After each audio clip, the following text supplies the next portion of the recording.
देखिए दोस्त question number 44 आपका कन्वर्जन है दोस्त। बोलता है प्रोपियोनिक एसिड से आप एसिटिक एसिड बनाएं। ये भी आए हुए एग्जाम में क्वेश्चन है दोस्त। प्रोपियोनिक एसिड देखिए दोस्त, 3 कार्बन के कार्बोक्सिलिक एसिड को कॉमन नेम में प्रोपियोनिक एसिड बोलते हैं और 2 कार्बन के कार्बोक्सिलिक एसिड को कॉमन नेम में एसिटिक एसिड कहते हैं। तो 3 कार्बन के कार्बोक्सिलिक एसिड को 2 कार्बन के कार्बोक्सिलिक एसिड में बदलना है। सबसे पहले प्रोपियोनिक एसिड का स्ट्रक्चर बनाते हैं दोस्त।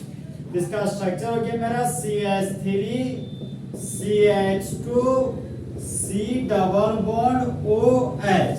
इसका नाम हो गया दोस्त कार्बोक्सिलिक एसिड। तो 3 कार्बन के कार्बोक्सिलिक एसिड को कॉमन नेम में प्रोपियोनिक एसिड बोलते हैं। यहाँ पर लिख दिए प्रोपियोनिक एसिड। अब ये दोस्त सबसे पहले कार्बोक्सिलिक एसिड का रिएक्शन अमोनिया के साथ करते हैं।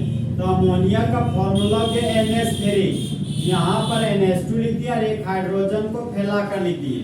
जहाँ पर हाइड्रोजन एसिड है और OH बेस है तो अमोनिया से हाइड्रोजन को हटाएं और कार्बोक्सिलिक एसिड से OH को।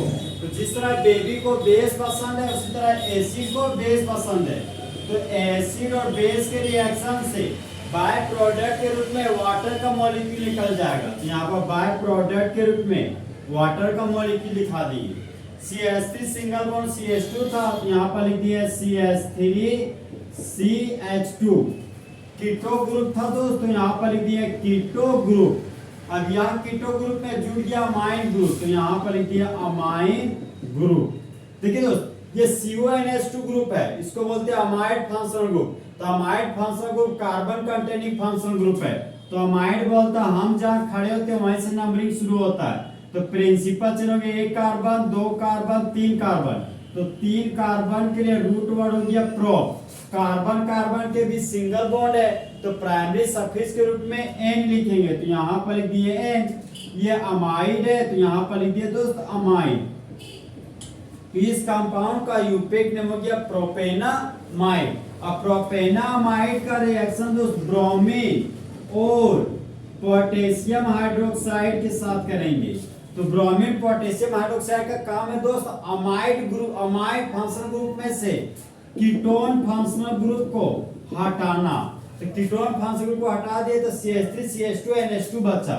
यहाँ पर लिख दिया दो CH3 CH2 और ये हो गया मेरा NH2। अब देखिए दोस्त ये हो गया 2 कार्बन के अमाइन को बोलते हैं इथाइल अमाइन। 2 कार्बन का अमाइन को इथाइल अमाइन, यूपेक नेम हो गया इथेनामाइन। तो अमाइन है दोस्त, तो अमाइन को प्यार से अमीन वाव बोलते हैं और अमीन वाव को नीट पिलाओ। नीट का मतलब है नाइट्रस एसिड। तो अमाइन का रिएक्शन अब हम लोग दोस्त नाइट्रस एसिड के साथ करेंगे जिसका फॉर्मूला होता है HNO2। देखिए दोस्त जब कभी भी हम लोग नाइट्रस एसिड को हीट करते हैं तो वह 3 कंपोनेंट में टूट जाता है। इसको याद करने का तरीका दोस्त O9। तो नाइट्रस एसिड को हीट कीजिएगा तो 3 कंपोनेंट में टूटेगा। पहला अल्कोहल, दूसरा नाइट्रोजन और तीसरा कंपोनेंट आपका ऑक्सीजन है। अब ये दोस्त नाइट्रोजन पे खड़ा हो गए तो यहाँ पर हाइड्रोजन के बीच नाइट्रोजन हाइड्रोजन के बीच का बॉन्ड तोड़ दिए और फिर कार्बन और नाइट्रोजन के बीच का बॉन्ड तोड़ दिए और यह नाइट्रस एसिड 3 कंपोनेंट में टूटा। O9 यहाँ पर लिख दिए O, यहाँ लिख दिए नो। तो इथाइल ग्रुप में से अल्कोहल जोड़ेंगे दोस्त तो इथाइल अल्कोहल बन जाएगा। ये दोनों नाइट्रोजन आपस में जुड़कर नाइट्रोजन गैस बना लेगा और 2 हाइड्रोजन एक ऑक्सीजन बाय प्रोडक्ट रूप में वाटर निकाल लेगा। तो 2 कार्बन के अल्कोहल को इथाइल अल्कोहल बोलते हैं जिसका फॉर्मूला हो गया दोस्त हमारा CH3 CH2OH। देखिए तो CH2OH को 1 डिग्री अल्कोहल कहते हैं। तो 2 कार्बन के अल्कोहल को कॉमन नेम में इथाइल अल्कोहल बोलते हैं। अब यूपेक नेम इसी को इथानॉल बोलते हैं।